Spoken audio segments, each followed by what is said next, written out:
Last video के अंदर जो एक्सरसाइज के जो क्वेश्चन किए थे हमने, क्वेश्चन नंबर 1 to 11, ओके।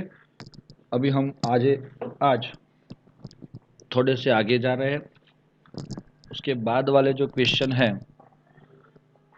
उसके अंदर हम डिस्कस करेंगे। बच्चों को आवाज़ सुनाई दे रही है मेरी?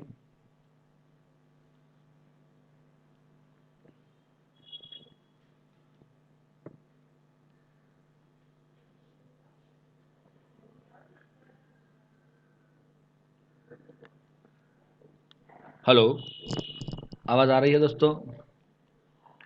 H3PO3, this is called phosphorous acid. इसको क्या बोलते हैं हम? Phosphorous acid. आवाज़ आ रही है ना दोस्तों? हेलो,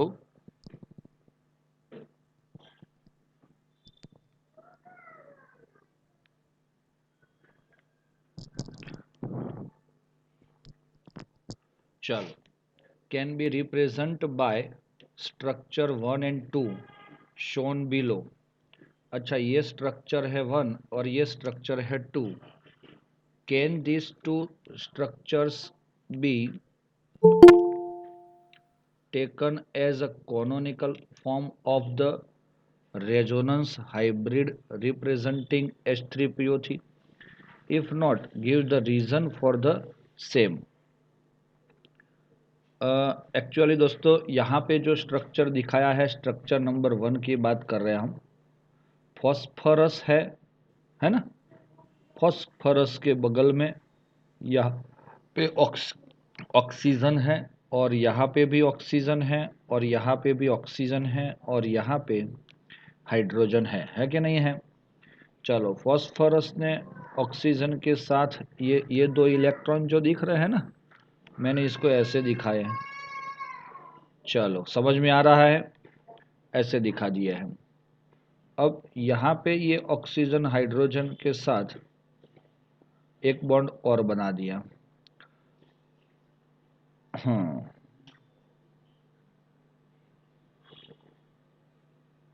H ऐसा रह जाएगा। दोस्तों, एक्चुअली क्या होता है, हमें जब भी किसी मॉलिक्यूल को ड्रॉ करना होता है तो पहले सेंट्रल एटम के साथ ये जो टोटल नंबर ऑफ इलेक्ट्रॉन है आउटर शेल के, वो काउंट करने पड़ेंगे।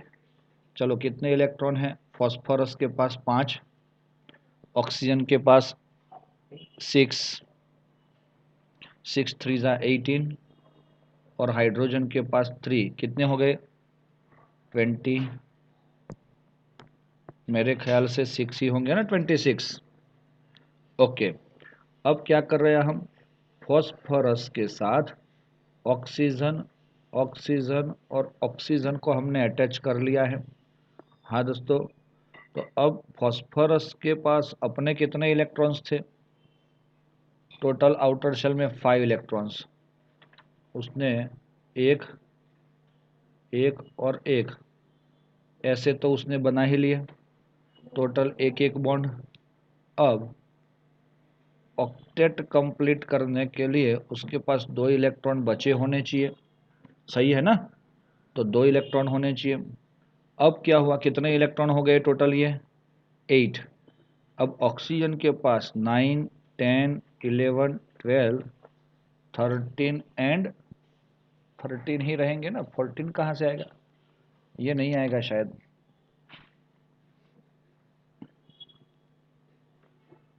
चलो, क्योंकि ऑक्सीजन के आउटर शेल में कितने इलेक्ट्रॉन्स होते हैं? 6, तो यहाँ पे 6 हो गए ना ये। Very good. अब हम देख रहे हैं आगे कि भाई हमारा ये ऑक्सीजन, एक इलेक्ट्रॉन, 2, 3, 4, 5, 6, 7, अच्छा 8 8 करने हैं ना हमें। यस यस, 8 करने हैं, इसीलिए हमको यहाँ पे भी एक इलेक्ट्रॉन ड्रॉ करना पड़ेगा। टोटल गिनिए इलेक्ट्रॉन्स कितने हो गए? ये 8 9 10 11 12 13 14 15 16 17 18 19 20 21 22 23 24 25 एंड 26। तो ये ऑक्टेट कंप्लीट हो गया। तो अभी हाइड्रोजन तो बच गया ना, तो वो हाइड्रोजन किससे जुड़ा होता है? यस, वो हाइड्रोजन ऑक्सीजन से जुड़ता है। कैसे जुड़ता है और क्यों जुड़ता है? क्योंकि hydrogen has a tendency to make a one bond with the more electronegative element comparatively phosphorus. So all three hydrogens are attached with this oxygen and we get yes H3PO3। ये दो इलेक्ट्रॉन हैं, उसको हम ये दोनों के बीच का bond मानेंगे। ये दो इलेक्ट्रॉन हैं, ये भी दोनों का बीच का बॉन्ड मानेंगे। और ये, और इसीलिए हमें क्या मिल जाता है? Yes, we get this kind of electronic configuration of H3PO4। Structure अगर कोई पूछ रहा है कि सर इसका स्ट्रक्चर क्या होगा, शेप क्या होगा, तो शेप के अकॉर्डिंग आप देख सकते हो कि इसके पास टोटल पेयर कितने हैं? 3 बॉन्डिंग पेयर और एक lone pair. If there is a 3 bonding pair and एक लॉन पेयर, तो it is a one kind of AB3 E type compound. और AB3 टाइप में सेंट्रल एटम फॉस्फोरस है, और B जो है वो OH OH और OH, और E जो है वो क्या है? Lone pair. तो मेरे ख्याल से वो क्लियर हो गया होगा ना ये। यस, कि इट्स अ पिरामिडल शेप। ये दोनों रेजोनेंस हाइब्रिड स्ट्रक्चर कभी नहीं बोल सकते। रेजोनेंस में क्या होता है?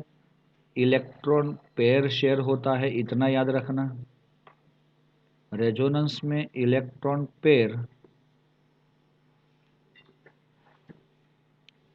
ट्रांसफर होता है, नॉट एटम। यहाँ पे अगर देखोगे कि ये दोनों अगर रेजोनेंस है, तो यहाँ से हाइड्रोजन पूरा ट्रांसफर हुआ यहाँ पे, है ना, ऐसा समझ सकते हो। लेकिन actually that is not called a resonance structure. Clear है? आगे जा रहे हैं। Right the resonance structure of SO2 NO2 and NO3। चलो SO2, इसके रेजोनेंस स्ट्रक्चर क्या दिखाएंगे हम? Double bond O, double bond O। उसके रेजोनेंस स्ट्रक्चर हमें नहीं मिलेंगे, क्योंकि उसका रेजोनेंस करने से हमें इलेक्ट्रॉन पेयर जो है वो शिफ्ट ही करना पड़ेगा। तो ये यहाँ से जाएगा तो भी डबल बॉन्ड और डबल बॉन्ड ही रहेगा।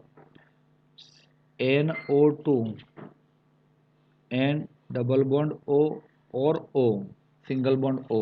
यस दोस्तों, और तब जाके यहाँ पे एक पेयर बचता है। तो यस, हम इसको बोल सकते हैं कि we can draw the resonance structure in NO2 like this double bond convert into single bond and single bond convert into double bond। Okay दोस्तों, ये इलेक्ट्रॉन पेयर मैंने ड्रॉ किया है। तो ऐसे स्ट्रक्चर्स जो होगा वो हमारा क्या माना जाएगा? Resonance structure. चलो थर्ड नंबर है कौन? NO3 minus. तो नाइट्रोजन के साथ ऑक्सीजन, ऑक्सीजन एंड ऑक्सीजन। दोस्तों एक पेयर तो होता ही है, कि नहीं होता?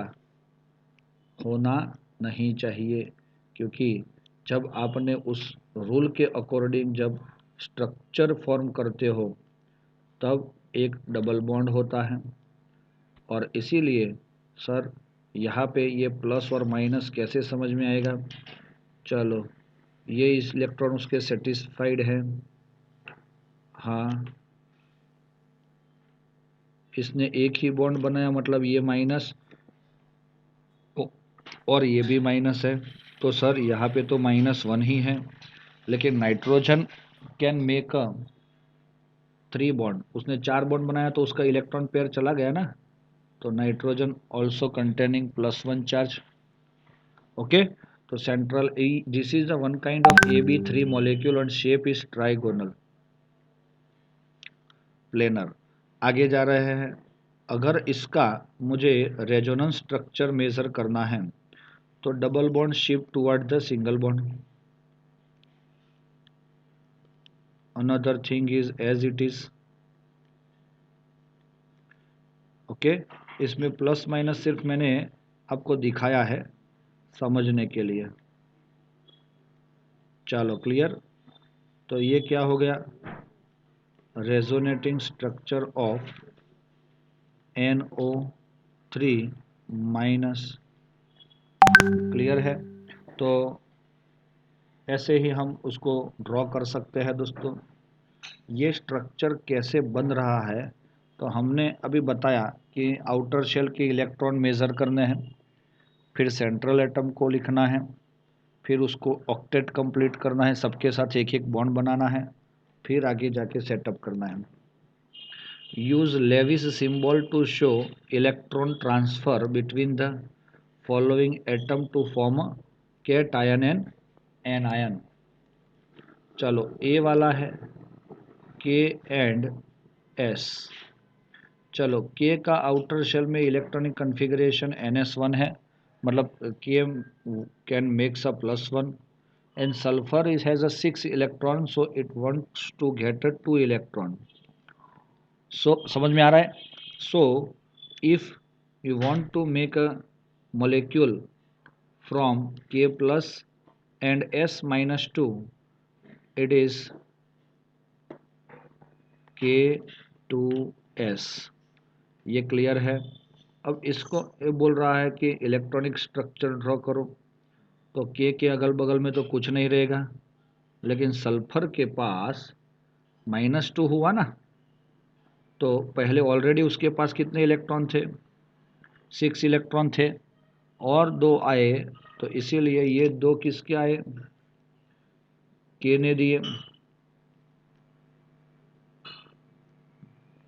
यस, इसको प्लस प्लस और -2।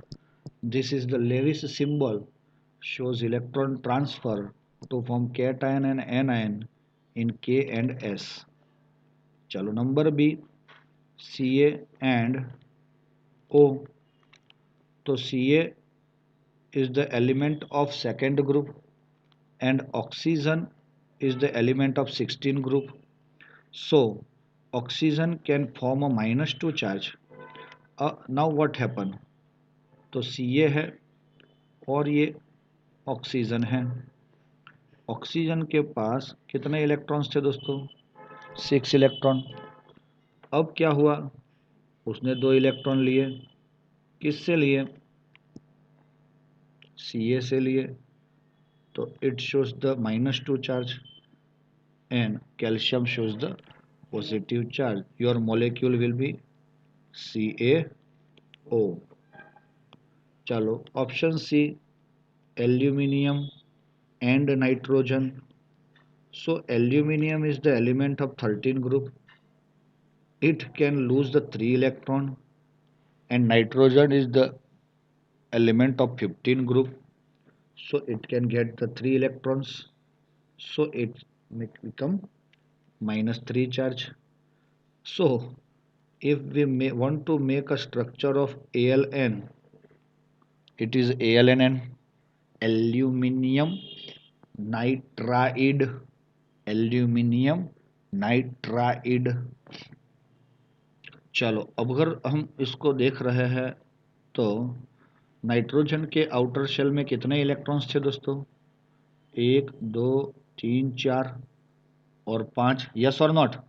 और एल्यूमिनियम के पास 3 इलेक्ट्रॉन थे ना, तो वो 3 इलेक्ट्रॉन किसने ले लिए, नाइट्रोजन ने। तो दोस्तों 1 2 और 3 इलेक्ट्रॉन इसके पास आ गए, ऑक्टेट कंप्लीट हो गया, और ये +3 फॉर्म में हम ऐसे लिख सकते हैं।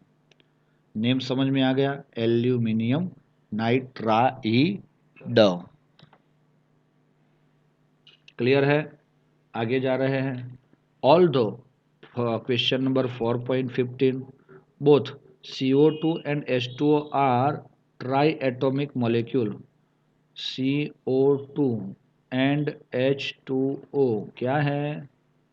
ट्राई एटॉमिक मॉलिक्यूल है कि नहीं? इसमें 3 एटम्स है दोस्तों। Yes, the shape of H2O molecule is bent while that of CO2 is linear.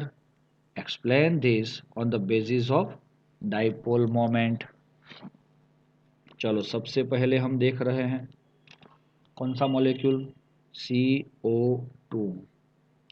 दोस्तों CO2 molecule is the containing central atom A, है ना, and O2 means B2.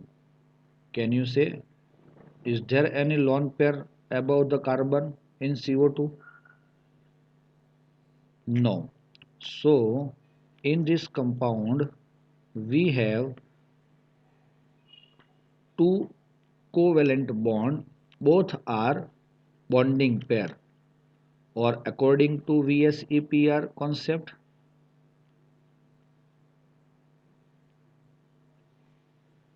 they goes far at a maximum distance where minimum repulsion is observed. Okay, तो इसीलिए ये जो है वो एक दूसरे के कहाँ जाते हैं? दूर जाते हैं। तो ये 180 का जो एंगल बन रहा है और ये शेप कौन सा बना? Linear. You also shows this kind of structure CO2 as a linear according to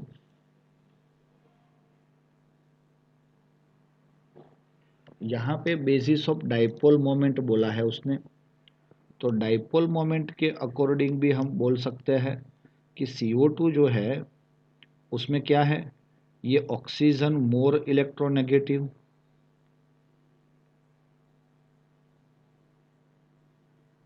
है ना। So the bond pair is attracted toward the oxygen and also toward the oxygen, so your oxygen become minus delta and this oxygen become minus delta और ये plus delta. A bond polarity is same but in the opposite direction, so what mu is what? Dipole moment is zero, क्योंकि ये opposite direction में होता है तो एक दूसरे का जो डाइपोल मोमेंट है उसको कितना कर लेते हैं? ज़ीरो। एक पॉजिटिव है और एक नेगेटिव है, सिमिलर है, इसलिए ज़ीरो हो जाता है। तो ये बेसिस ऑफ डाइपोल मोमेंट है, तो हमें इसके अकॉर्डिंग बोलना पड़ेगा कि भाई इसका क्या ज़ीरो है? डाइपोल मोमेंट ज़ीरो है, इसीलिए इसका स्ट्रक्चर ऐसा होना चाहिए। हमें उल्टा सोचना पड़ेगा। चलो और आगे जा रहे हैं। Dipole moment of H2O is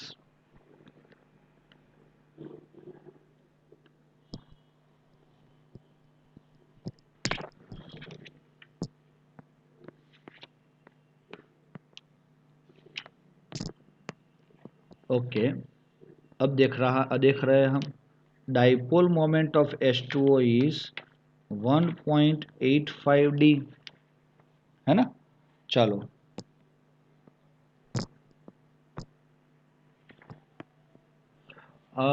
ये कहाँ से आता है? तो ये हमने दिया हुआ है बुक के अंदर और ये 0.0 है। दोस्तों ये कौन से टाइप का मॉलिक्यूल हुआ? सर ये Ab2 हुआ, लेकिन जब ऑक्सीजन के आउटर शेल में 6 इलेक्ट्रॉन्स है, कितने हैं? 6 इलेक्ट्रॉन्स, तो उसके पास 2 पेयर बच जाएंगे, तो Ab2E, और इसकी वजह से हम बोल सकते हैं कि इसका डाइपोल मोमेंट मिल रहा है, तो ये लीनियर नहीं होना चाहिए। तो इसका शेप कैसा होना चाहिए? तो like this, E, P, B and B, क्योंकि टोटल 4 क्या है, पेयर है, एक 2 लॉन पेयर और 2 बॉन्डिंग पेयर। और इसीलिए अगर मैं आपको बताऊं कि ये आपका H2O मॉलिक्यूल है, ये एक लॉन पेयर और एक दूसरा लॉन पेयर हो गया, सो इट इज बेंट। अब आपने देखा ये डाइपोल जो है, bond polarity is toward the oxygen, और ऑक्सीजन के पास भी क्या है, लोन पेयर, इसीलिए they gets the maximum bond polarity over the oxygen, और इसीलिए its dipole moment is 1.85, so it is not a linear but it is bent. Clear? Right the significant और एप्लीकेशन ऑफ डाइपोल मोमेंट। क्या है भाई dipole moment की application?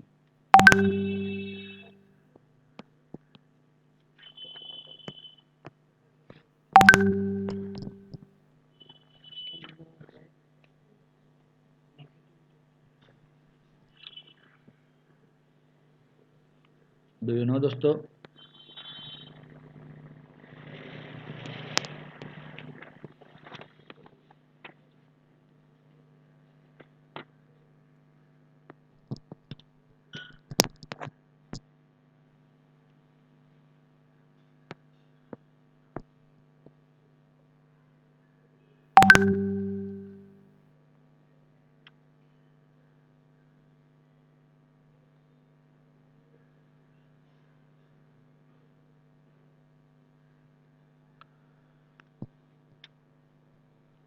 From the dipole moment we can get little bit the shape of molecule.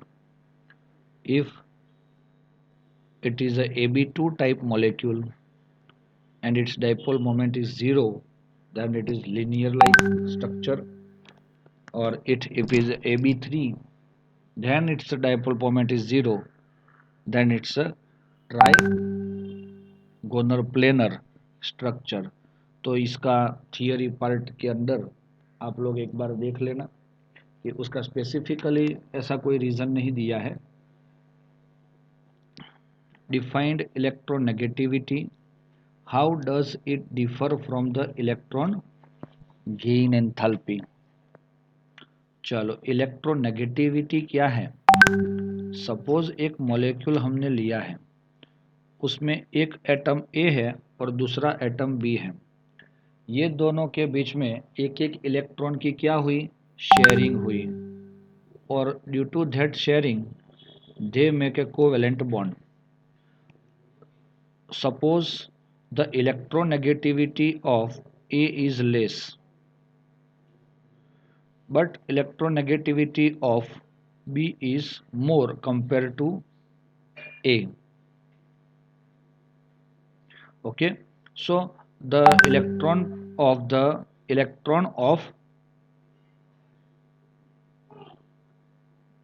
this bond is attracted toward the oxygen, boron.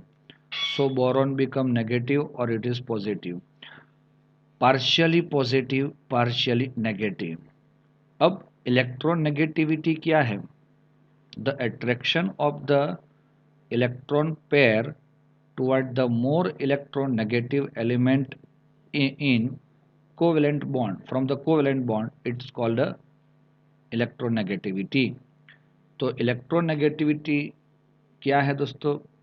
कि जो electron ये दोनों का है बॉन्ड में, वो बॉन्ड के कोवेलेंट बॉन्ड के जो इलेक्ट्रॉन हैं उसको अपने न्यूक्लियस की ओर अट्रैक्ट करने की tendency. How does it differ from electronegativity? तो दोस्तों, according to electronegativity we can say after ionization, दोस्तों आपको पता चलेगा कि अगर ए बी को आप आयोनाइज करते हो तो क्या बनेगा, और कौन पॉजिटिव और कौन नेगेटिव बनेगा? तो सर ए पॉजिटिव बन जाएगा और बी नेगेटिव बन जाएगा, क्योंकि ये दोनों की टेंडेंसी ही ऐसी है। कभी कभी आपको क्वेश्चन होता है कि सर हम जब मॉलिक्यूल को बनाते हैं तो यहाँ पे पॉजिटिव और पानी में डालने के बाद एक आयन पॉजिटिव और नेगेटिव कैसे दिखाते हैं, तो अकॉर्डिंग टू इट्स इलेक्ट्रोनेगेटिविटी, ये ध्यान रखो। और इलेक्ट्रॉन गेन एंथैल्पी जो है उसकी बात अगर की जाए तो ऐसे एटम की जो इलेक्ट्रॉन इजीली गेन कर सकते हैं, तो आपका ये 17 ग्रुप के जो एलिमेंट है वो सारे ऐसे हैं। NH2NP5 टाइप का इलेक्ट्रॉनिक कन्फिगरेशन है तो वो NH2NP6 स्टेबल ऑक्सीडेशन स्टेट या स्टेबल इलेक्ट्रॉनिक कन्फिगरेशन गेन करते हैं। तो what is the electron gain enthalpy, तो टेंडेंसी टू गेट इलेक्ट्रॉन, है ना। और इलेक्ट्रॉन गेन एंथैल्पी की बात अगर की जाए तो always it should be negative and for 18 group it is positive. दोस्तों ये ऑलवेज नेगेटिव होती है, लेकिन 18 ग्रुप वाले ऐसे हैं, इनका इलेक्ट्रॉनिक कन्फिग्रेशन ऐसा है और वो स्टेबल भी है, इसीलिए वो कभी भी इलेक्ट्रॉन गेन करने की टेंडेंसी नहीं रखते, इसीलिए वो पॉजिटिव होती है। तो सर ये पॉजिटिव और नेगेटिव का क्या मीनिंग होता है, जितनी ज़्यादा नेगेटिव होती है ना इजी, तो उसकी टेंडेंसी इलेक्ट्रॉन गेन करने की सबसे ज़्यादा होती है। और हमारा क्लोरीन जो है वो सबसे ज़्यादा इलेक्ट्रॉन गेन एंथैल्पी है उसकी नेगेटिव, उसके बाद फ्लोरीन, उसके बाद ब्रोमीन और उसके बाद आयोडीन। और अगर हम इलेक्ट्रोनेगेटिविटी की बात करें तो फ्लोरीन सबसे ज़्यादा है, उसके बाद ऑक्सीजन है और उसके बाद कौन है, क्लोरीन, है ना, फिर nitrogen, fluorine, bromine, iodine etcetera. तो ऐसे आपको ये तीन खास याद रखने हैं क्योंकि यही बार बार आपको कहीं ना कहीं मिलेंगे। चलो आगे इसके अंदर ऐसा है कि भाई ये जब इलेक्ट्रोनेगेटिविटी फाइंड करनी थी तो इनिशियली लिथियम की इलेक्ट्रोनेगेटिविटी 1.0 है, ऐसा मान के पीरियड के अंदर वो लोग गए कहाँ तक, फ्लोरीन तक। तो फ्लोरीन का उसके अकॉर्डिंग चेक किया तो 4.0 मिला था इलेक्ट्रोनेगेटिविटी। तो बाकी जो एलिमेंट दिख रहे हैं लिथियम के बाद कौन आएगा, beryllium, boron, carbon, nitrogen and oxygen. तो ये सब में डिफरेंस कितना है, 0.5 का। तो अगर ये 1 है तो it's a 1.5, it's a 2.0, 2.5, 3.0 and 3.5 and it's a 4। तो ऐसे ही इंक्रीजिंग ऑर्डर में हमें मिलता है। क्लियर है दोस्तों, ध्यान में रखना है। यस, इलेक्ट्रोनेगेटिविटी और इलेक्ट्रॉन गेन एंथैल्पी ये दोनों चीज़ हमें ज़्यादा मिलती है किसमें, 17 ग्रुप में। Explain the help of suitable exam for polar covalent bond, ये जनरल है कि भाई पोलर कैसे बनता है। तो हमने अभी भी ए बी का मॉलिक्यूल लिया था। Arrange the bonds in order of increasing ionic character. दोस्तों LIF, K2O, N2O2, ClF3। अब यहाँ पे हमें आयोनिक कैरेक्टर दिखाना है। तो दोस्तों आयोनिक कैरेक्टर सबसे ज़्यादा किस में होता है पता है,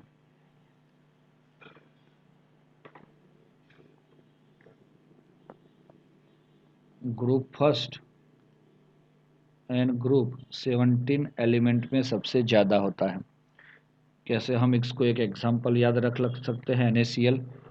तो ये ग्रुप फर्स्ट का और ग्रुप 17 का। ऐसा क्यों होता है, क्योंकि ये फर्स्ट ग्रुप वाले जो एलिमेंट है they have a tendency to lose electron and group 17 जो है they have a tendency to gain electron easily. चलो ओके, सो आपका सबसे ज़्यादा तो कौन आएगा, LI, इंक्रीजिंग ऑर्डर बोला है ना, तो सबसे लास्ट में आएगा LIF। चलो ये हो गया। अब इसमें देखिए कि फर्स्ट ग्रुप वाला ये है, और आपको पता है फ्लोरीन के बाद इलेक्ट्रोनेगेटिविटी किसकी आती है? ऑक्सीजन की। तो वो भी, उसका भी आयोनिक कैरेक्टर लिथियम से थोड़ा कम, लेकिन बाकी के ऑल से ज़्यादा होगा। अब आपको पता है N2 कैसा है? N2 तो सेम एटम का डायटोमिक मॉलिक्यूल है, तो वो तो नॉन पोलर है, वो सबसे लास्ट में आएगा। तो बचे ये दोनों। अब ये दोनों के अकॉर्डिंग आपको कौन ज़्यादा इलेक्ट्रोनेगेटिव है, उसके अकॉर्डिंग आपको समझना पड़ेगा। यहाँ पे एस के according double bond O, Cl के according fluorine, fluorine and fluorine, है ना, ऐसा रहता है। तो अब आप लोग बताओ मुझे क्या होगा इसका अकॉर्डिंग टू इलेक्ट्रोनेगेटिविटी।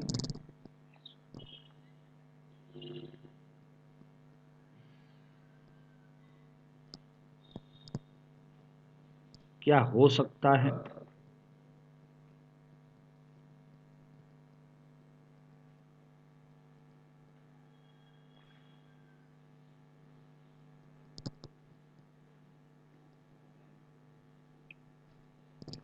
यस, अभी देखो, इसके और इसके बीच का डिफरेंस, SO2 और वो सेम ग्रुप के हैं, ये भी सेम ग्रुप में है ना। इलेक्ट्रोनेगेटिविटी की बात की जाए तो यहाँ पे सबसे ज़्यादा डिफरेंस किस में है? Cl और F में कि S और O2 में? यस, ये इसका electron pair attracted toward the fluorine, और इसका ऑक्सीजन के अकॉर्डिंग। तो इसमें ज़्यादा वो हो जाएगा इलेक्ट्रॉन शेयरिंग, है ना, क्योंकि वो जो लॉन पेयर होता है ना, उसके भी इलेक्ट्रॉन कहाँ पे चले जाते हैं? फ्लोरीन की ओर। यहाँ पे भी इसके भी लॉन पेयर ऑक्सीजन की ओर जाएंगे, लेकिन इलेक्ट्रोनेगेटिविटी बहुत ज़्यादा किस में है? फ्लोरीन के अंदर। तो कुछ तरह से ClF3 is more polar or more ionic compared to SO2. So our increasing order we can write like this. The skeletal structure of CH3 COOH as shown below is correct, but some of the bonds are shown incorrect.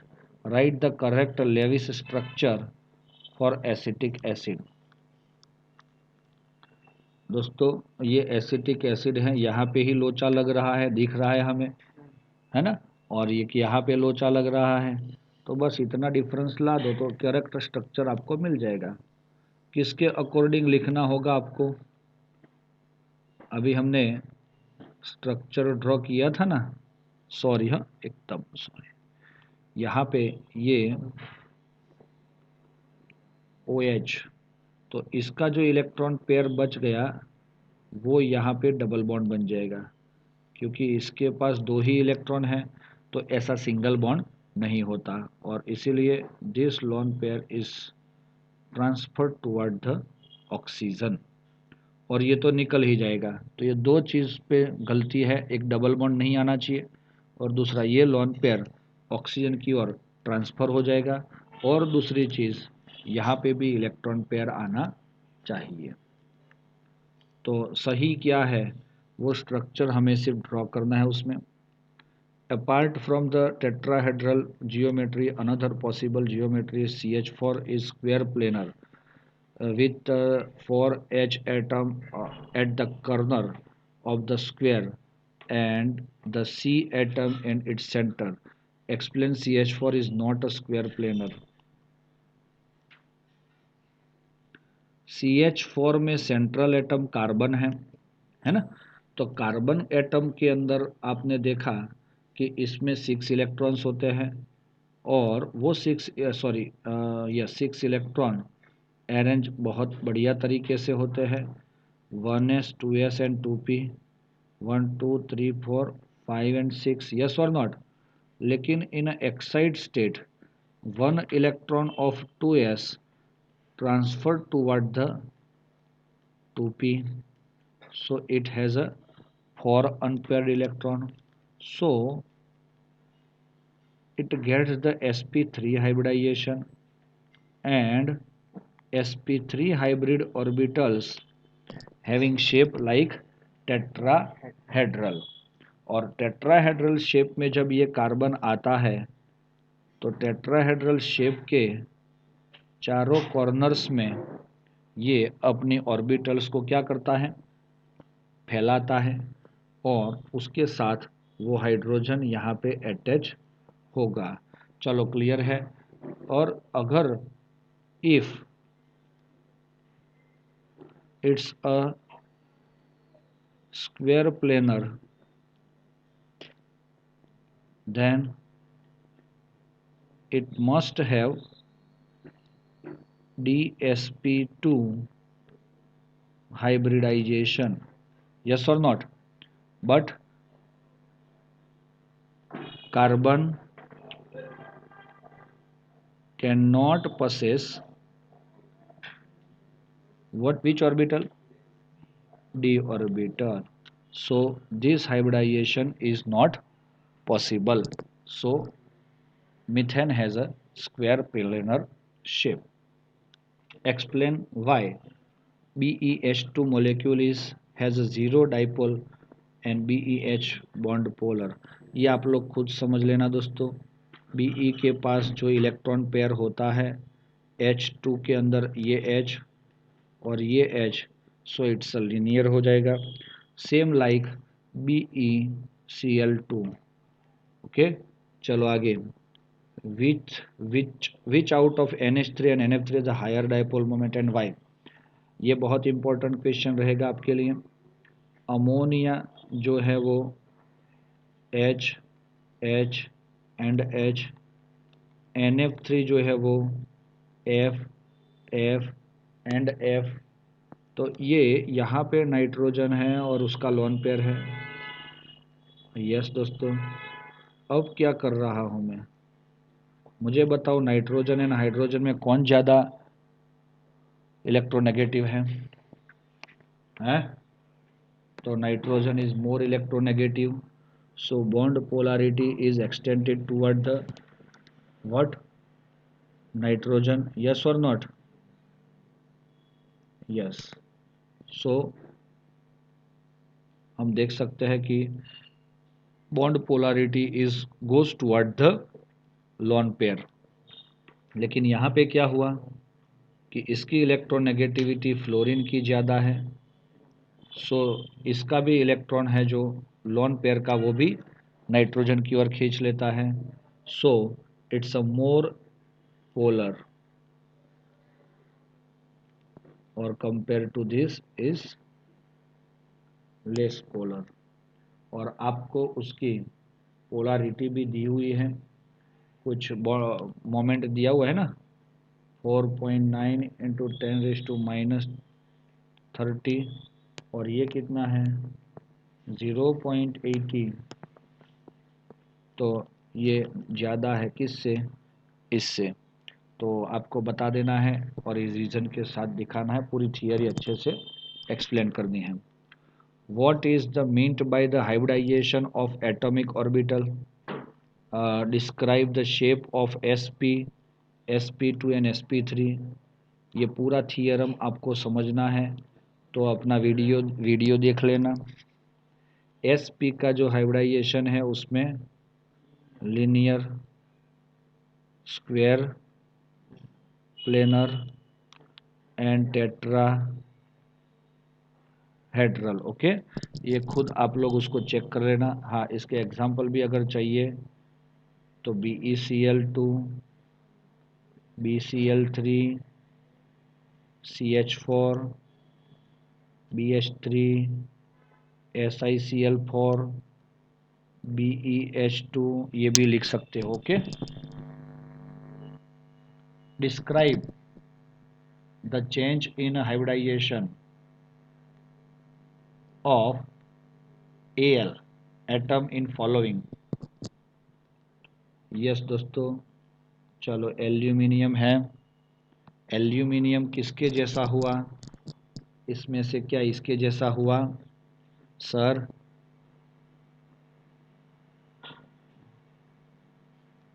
Aluminium है तो outer shell में electron क्या है, ये हो जाएगा आपका Ab2, Ab3, Ab4 molecule.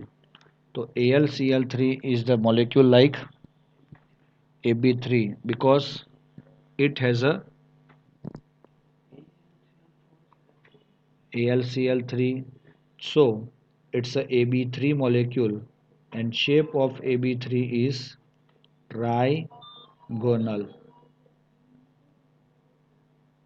planar, trigonal and hybridization is sp2. Clear है ये एल्यूमिनियम का। अब इसमें Cl माइनस आया तो एल्यूमिनियम के पास लोचा क्या है पता है, एल्यूमिनियम के पास 13 इलेक्ट्रॉन है, तो नियॉन 3s नहीं, हाँ 3s and 3p। Exide state में उसके पास 3 अनपेयर इलेक्ट्रॉन आ गए।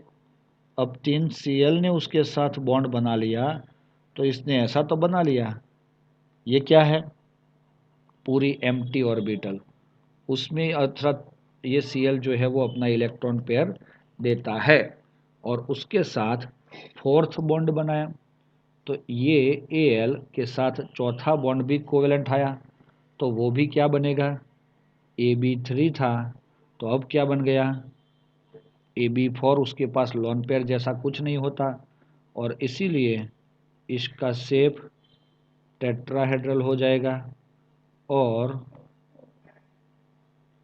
ये हो जाएगा sp3। क्लियर। तो AlCl4 minus has a sp3 hybridization. चलो, where is there any change in hybridization of B and N atom. हाँ दोस्तों, सिमिलरली ये AlCl3 आया था, वैसे ही ये कौन है Ab3, यस और नॉट, और ये अमोनिया कौन है Ab3E। इसका शेप क्या था, अच्छा इसका हाइब्रिडाइजेशन sp3 था, शायद 3 नहीं था 2 था, और अमोनिया का था sp3, यस और नॉट, यस दोस्तों।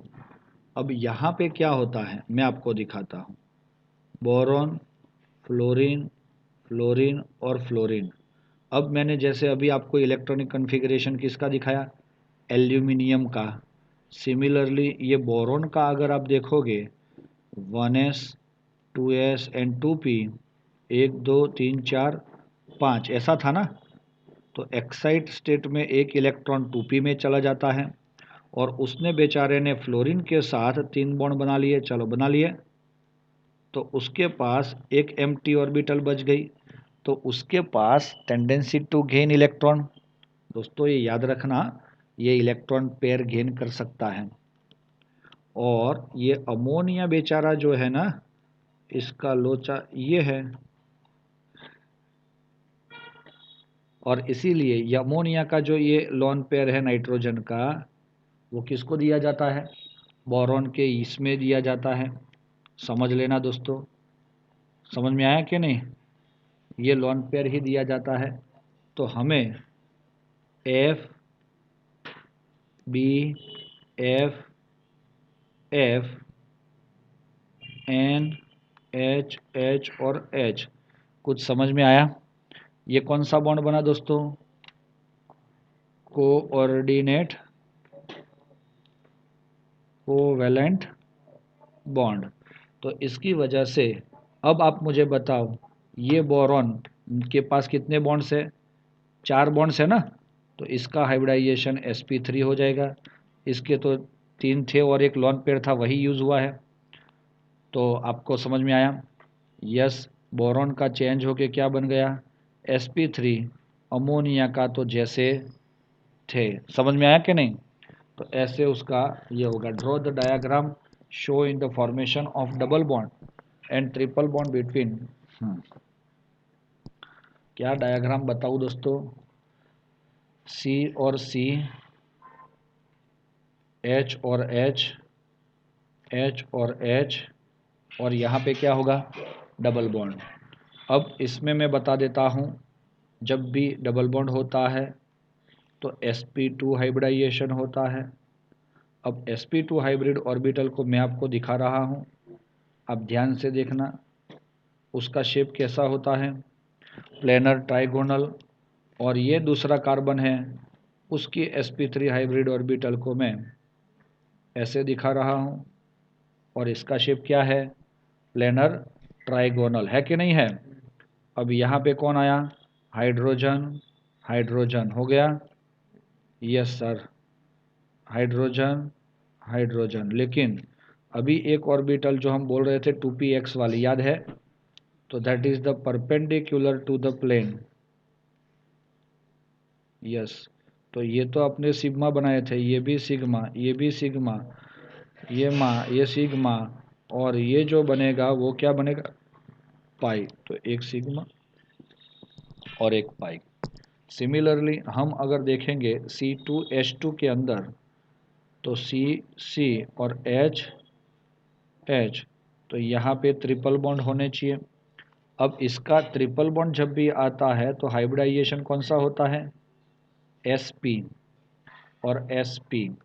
तो इसीलिए अगर sp हाइब्रिडाइजेशन दिखाना है तो ये कैसा रहता है, लीनियर, यस और नॉट। अब ये कार्बन का भी sp है तो ये भी लीनियर है। अब आपको मैं बता रहा हूँ कि आपके पास ऐसे दो ऑर्बिटल अभी बचे हैं कि they can not take part in the hybridization. एक कौन है, यस 2px, उससे एक पाई बॉन्ड बन गया, यस और नॉट, यस। और दूसरा कौन है, तो ये रहा 2py, and it also make another pi bond. और ये कैसा बॉन्ड था, सिग्मा बॉन्ड। और यहाँ पे कौन आएगा, हाइड्रोजन, वो भी सिग्मा बॉन्ड ही बनाएंगे। तो sigma pi, sigma and sigma, ऐसे हमें स्ट्रक्चर्स मिलेंगे। What is the total number of sigma and pi bond, ओहो कितना बढ़िया, अभी तो बताया मैंने, C triple bond C and H, C double bond C, H H H H. चलो इसके अंदर हम बोलेंगे this is the sigma, pi, pi, sigma and sigma, 3 sigma bond and 2 pi bond, yes or not, yes. And here sigma, sigma, sigma, pi, sigma, sigma, जो single bond होते हैं they are called sigma bond. So here is 5 sigma bonds and 1 pi bond. Understand दोस्तों, आगे जा रहे हैं हम। Consider x-axis as an internuclear axis and following it is not a sigma bond.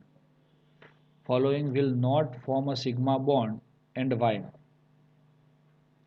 चलो 1s और 1s, 1s का spear होता है और 1s का स्पीयर होता है, क्या सिग्मा बॉन्ड बनेगा, तो बनेगा, बनता ही है ना दोस्तों, क्योंकि ये क्या हुआ कि ये एक तरह से ओवरलैपिंग हो रहा है। आपको पता है सिग्मा बॉन्ड वाली बात, S S overlapping. Sigma bond में आपने क्या देखा था दोस्तों, S S, S P, P P. तो इसमें सिग्मा बॉन्ड बन रहा था ना ऐसा, और ये पी था तो कौन सा पी था, पी जेड था, यस और नॉट। और इसमें भी कौन सा था, पी जेड और पी जेड था, यस और नॉट। तो बस ये सिग्मा बॉन्ड कौन नहीं बना सकता, एस और पी एक्स बना सकता है, नहीं बना सकता। ये एस है और ये 2px है, देखो है ना। तो ये कौन सा बॉन्ड बनेगा, इसको तो हम बोलेंगे जीरो ओवरलैपिंग, याद है, इसलिए ये भी नहीं बनाएगा। 2py, 2py,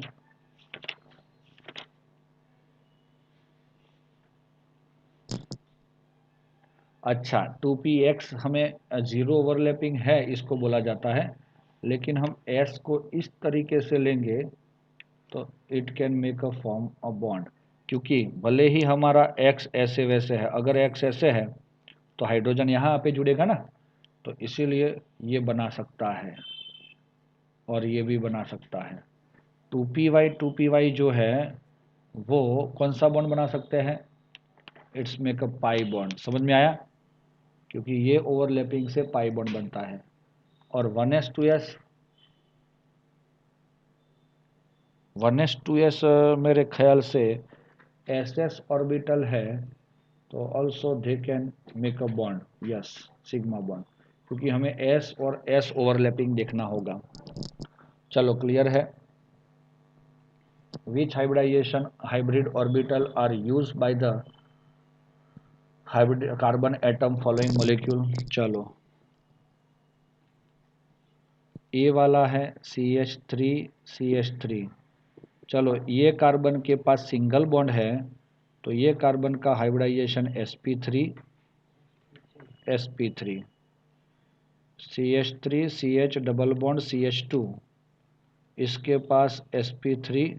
अब ये भले ही यहाँ पे सिंगल बॉन्ड है, लेकिन ये कार्बन ने यहाँ पे डबल बॉन्ड बनाया हुआ है, इसीलिए sp2। और ये कार्बन ने हाइड्रोजन के पास सिंगल बॉन्ड, लेकिन यहाँ पे डबल बॉन्ड है ना, सो इट इज़ sp2। फिर CH3 CH2OH, तो ये कार्बन सिंगल बॉन्ड ही है sp3, ये carbon also single bond sp3। अगर कोई ऑक्सीजन का पूछेगा तो भी sp3। और कौन सी बात आई, D CH3 CHO, चलो ये सिंगल बॉन्ड है sp3। यहाँ पे कौन सा बॉन्ड है, CH3 C double bond OH, it's a aldehyde. और सो दिस इज, ये याद रखना दोस्तों, sp3 sp2। अब ऐसा E आया CH3 C double bond OH, इसको ऐसे लिखा जाता है, तो it has a sp3 but this contains double bond ना, सो इट्स अ sp2। ये पूछा है तो sp3, इसको भी पूछा है तो sp2, क्योंकि ये डबल बॉन्ड है। लेकिन ये ऑक्सीजन की बात नहीं की, हमें सिर्फ कार्बन का ही हाइब्रिडाइजेशन पूछा है। Order pair, lone pair, okay, इसको आप लोग खुद ट्राई करोगे। Distinguish between sigma and pi bond समझ में आएगा उसका थियरम। सिग्मा बॉन्ड एकदम स्ट्रॉन्ग होते हैं, क्योंकि उसका ओवरलैपिंग बहुत ज़्यादा और वो होता है, ध्यान में रखना है। Explain the formation of H2 molecule on the basis of VB theory. दोस्तों H2 की बात कर रहे हैं हम, तो मैं फास्ट समझा देता हूँ। This is the nucleus of both atoms, है ना, तो ये इसको हम बोलते हैं Na और ये B होगा सपोज, तो Ha और Hb, तो ये न्यूक्लियस को हम बोलेंगे Na और इलेक्ट्रॉन को बोलेंगे Ea। इसके न्यूक्लियस को बोलेंगे हम Nb और उसके न्यूक्लियस को बोलेंगे Eb। तो अब अट्रैक्शन रिपल्सन वो पूरा थियरम आप लोग अच्छे से एक्सप्लेन कर सकते हो। दोस्तों अभी ये थियरी पार्टी लग रहा है मुझे। यूज मोलिकुलर ऑर्बिटल थियरी, देखो ये to explain why Be2 molecule does not exist आएगा ना, वो आप Be2 में Be को लेके वो एक्सप्लेन कर सकते हो। अब ये compare the relative stability of following species indicate their magnetic property.